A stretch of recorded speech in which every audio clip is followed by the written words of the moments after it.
plus un problème est complexe, plus la solution est puissante.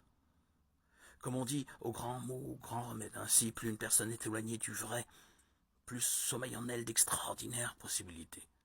Si cette personne parvient à franchir le cap, elle révélera à elle-même ainsi qu'à tout son entourage les plus grands mystères.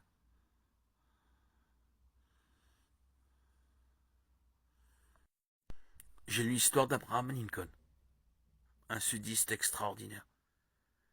Il a débarqué là-bas, à la Nouvelle-Orléans, et il a vu des gens, dans un lieu où on vendait des esclaves, vendre aux enchères un grand gaillard, un noir robuste de grande stature, et sa pauvre petite femme là-bas avec deux bébés, en larmes, parce qu'on allait le vendre pour la coupler avec des femmes plus grandes et plus fortes, plus robustes, en vue de produire des esclaves plus grands et plus forts. Abraham Lincoln a brandi son poing comme ceci. Il a dit, c'est mal ça. Un jour, je m'attaquerai à ça, même au prix de ma vie. C'est ce que ça lui a coûté. Mais il s'y est attaqué. Et il a démoli la chose. Je vais vous dire ceci, frères et sœurs. L'incrédulité du diable fait que je m'y attaque, Seigneur.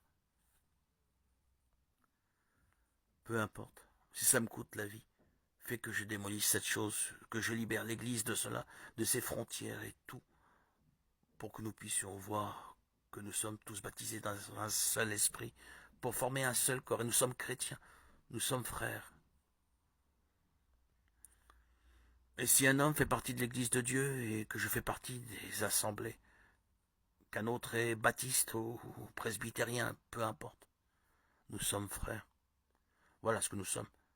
Nous sommes frères en Christ.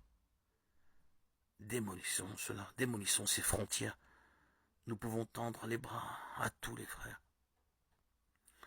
Nous avons tous été, en effet, baptisés dans un seul esprit, pour former un seul corps, soit juif, soit grec, soit esclave, soit libre.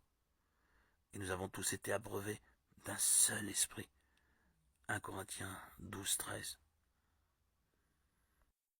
L'idée d'une âme sœur est que pour chaque personne, il y en a une autre qui lui correspond parfaitement.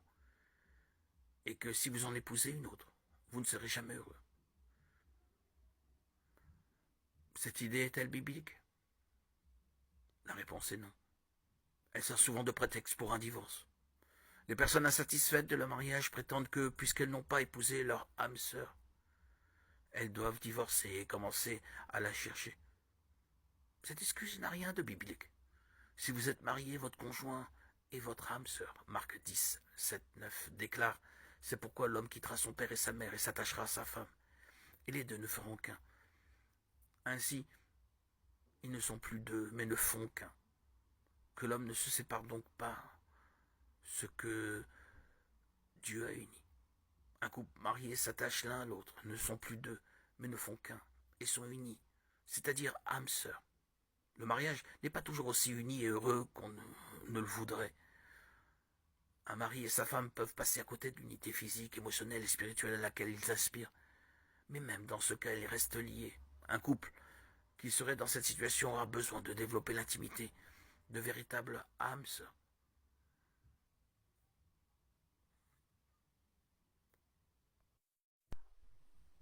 Rencontrer le Christ, c'est entamer une relation personnelle. Cela entraîne un déplacement, déménager, se rendre disponible pour quelqu'un d'autre. Accueillir son appel, c'est le laisser répondre de moi, c'est-à-dire prendre la responsabilité de ce à quoi il me destine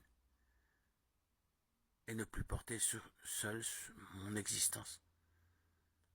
C'est recevoir une nouvelle identité et être promis à une fécondité autre. Celui qui fonde sa vie sur l'appel de Jésus n'est plus déterminé seulement par ses origines ou son histoire, mais va être modelé par ce qui lui est proposé dans l'invitation entendue.